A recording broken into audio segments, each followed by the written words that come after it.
Night flights call centre. शहर की रातों में जगमगाता रहने वाला कॉल सेंटर आज अजीब तरह से सुनसान और वीरान पड़ा था। बाहर की चमचमाती सड़कों से अलग कॉल सेंटर के भीतर घना अंधेरा और सन्नाटे का बोलबाला था। सिर्फ पुरानी इमारत की खिड़कियों से चांदनी की धुंधली रोशनी कमरे में आकार दिखा रही थी। अमन और विक्रांत अपनी पहली रात की शिफ्ट करने के लिए इस भूतिया कॉल सेंटर में दाखिल हुए। अमन हमेशा हंसमुख और बेफिक्र रहता था।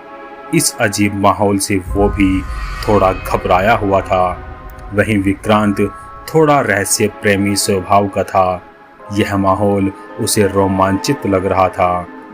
यार, ये जगह वाकई में खौफनाक है, चारों ओर नजर घुमाते हुए अमन ने फुसफुसाते हुए कहा। हवा में एक अजीब सी ठंडक थी जो मानो हड्डियों में समा रही हो। विक्रांत ने कंधे उचकाते हुए कहा, अरे ये सब तो दिमाग का भ्रम है, शायद यहाँ का एसी बहुत ज्यादा ठंडा है।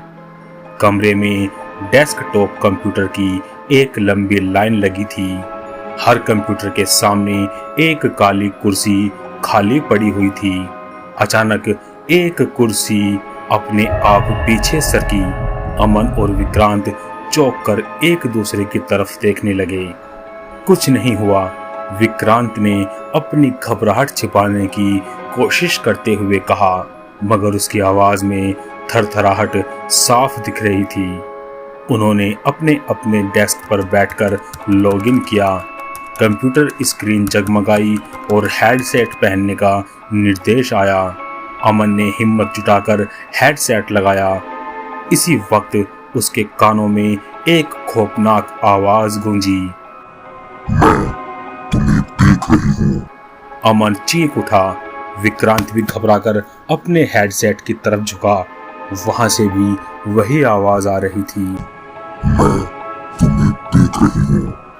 उन्होंने तुरंत सुपरवाइजर को फोन लगाया, मगर फोन की घंटी बजने के अलावा कोई जवाब नहीं मिला। उन्होंने घबराकर सारे डेस्क पर फोन लगाए, मगर हर तरफ से सिर्फ वही आवाज गूंज रही थी। कुछ देर बाद हेडसेट से और भी आवाजें आने लगी। किसी के रोने की आवाज, किसी की चीख, किसी की हंसी।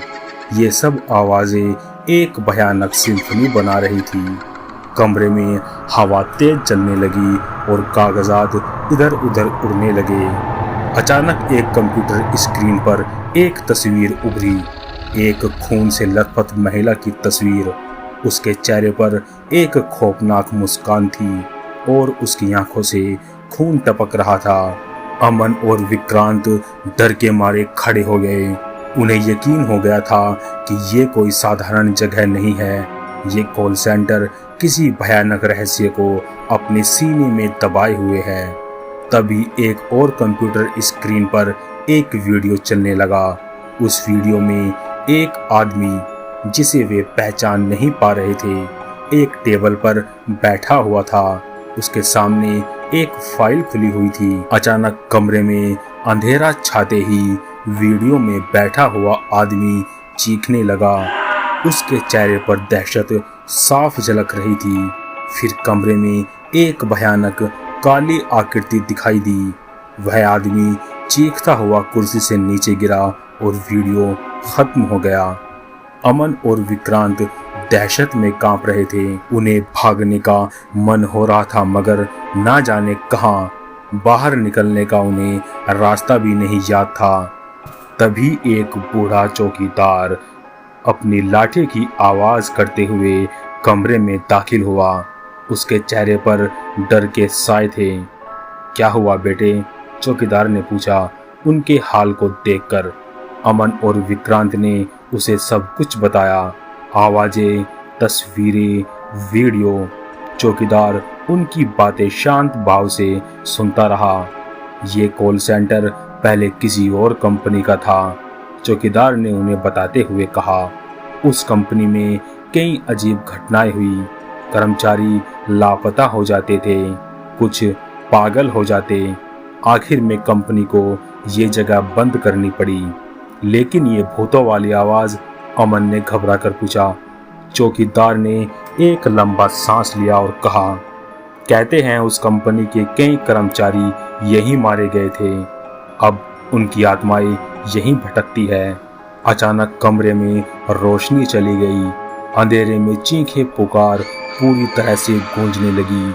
हमें यहाँ से निकलना होगा, विक्रांत ने जोर से कहा। चौकीदार ने उन्हें टॉर्च थमाई और बताया कि इमरजेंसी एग्जिट का रास्ता कहाँ पर है। वो रास्ता आग लगने जैसी स्थिति के लिए बनाया गया था, मगर उस वक्त उनके पास कोई और विकल्प नहीं था। अंधेरे में ठोकरें खाते हुए, चीखों को अनसुना करते हुए वे इमरजेंसी एग्जिट तक पहुंचे। दरवाज़ा खोलने में काफ़ी मशक्क़त करनी पड़ी, मगर आखिरकार वे वहां से बाहर निकलने में कामयाब हो गए। बाहर बारिश हो रही थी, तेज हवा चल रही थी, मानो कुदरत भी उनके डर में उनका साथ दे रही थी। वे गीले और थके हुए सड़क पर दौड़ने लगे। पीछे से उन्हें किसी के आने की आहट महसूस हुई। मुड़कर देखने की हिम्मत उनकी नहीं थी। वे बस दौड़ते ही जा रहे थे। बहुत दूर दौड़ने के बाद जब उन्हें लगा कि वे अब सुरक्षित हैं, तब वे रुके। एक चाय की दुकान के पास वह पहुंच चुके थे। दुकानदार उन्हें देखकर चौंक गया। उनकी हालत देखकर वह समझ गया कि कुछ गड़बड़ है। उन्होंने सारी कहानी उस दुकानदार को सुनाई। दुकानदार ने उन्हें सहारा दिया और गर्म चाय पिलाई। उनकी बातें सुनकर दुकानदार ने भी बताया कि इस कॉल सेंटर के बारे में कई अफवाहें हैं। कुछ देर बाद, थोड़ा होश संभालने के बाद, अमन और विक्रांत ने पुलिस को फोन किया। पुलिस आई और उन्होंने पूरी घटना पुलिस को बताई। पुलिस ने कहा कि वे उस कॉल सेंटर की जांच करेंगे। अगले दिन खबर आई कि पुलिस को उस कॉल सेंटर से एक गुप्त तहखाना मिला है। उस तहखाने में कई कंकाल बरामद हुए। जांच में पता चला कि उस कंपनी का मालिक अपने कर्मचारियों को प्रताड़ित करता था और कई कर्मचारियों को उसने मार डाला था। उस खौफनाक रात के बाद अमन और विक्रांत ने फिर कभी उस कॉल सेंटर में कदम नहीं रखा, मगर उस रात का खौफ उनके दिलों में हमेशा के लिए बस गया था। रात में अकेले सोना उनके लिए मुश्किल हो गया। हर अजीब आवाज में उन्हें भूतों की चीखें सुनाई देती थी। कुछ दिनों बाद उन्हें पुलिस स्टेशन से फोन आया।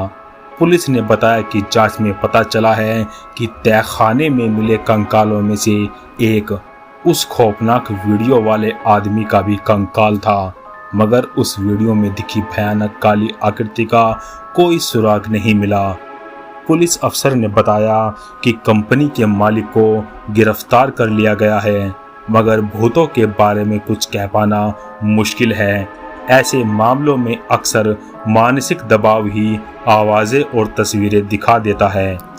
ऑफिसर की बातों से अमन और विक्रांत को थोड़ी राहत मिली, मगर उनके मन में एक सवाल अभी भी खटक रहा था। अगर ये सब सिर्फ उनका भ्रम था तो वह खौफनाक वीडियो कैसे बना। कुछ समय बाद उनकी जिंदगी फिर से पटरी पर लौट आई। उन्हें नई नौकरियां मिल गई, मगर कभी कभी रात के सन्नाटे में उन्हें लगता था जैसे कोई उन्हें देख रहा है। उनकी रीढ़ की हड्डी में सिहरन दौड़ जाती थी और उनके कानों में उस खौफनाक आवाज की गूंज सुनाई देती थी। मैं तुम्हें देख रही हूँ। शायद नाइट फ्लाइट्स कॉल सेंटर का रहस्य हमेशा के लिए अधूरा ही रह गया। ये कहानी सिर्फ भूतों की कहानी नहीं है, बल्कि मानवीय क्रूरता की भी कहानी है। और कभी कभी सच इतना भयानक होता है कि उसे भूतों की कहानियों के पीछे छिपा देना ही बेहतर होता है। आज की हमारी इस वीडियो में इतना ही। अगर आपको हमारी ये वीडियो अच्छी लगी तो लाइक करें, शेयर करें और जाते जाते हमारे चैनल को सब्सक्राइब करें। मिलते हैं नेक्स्ट वीडियो में, तब तक के लिए बाय, and be haunting.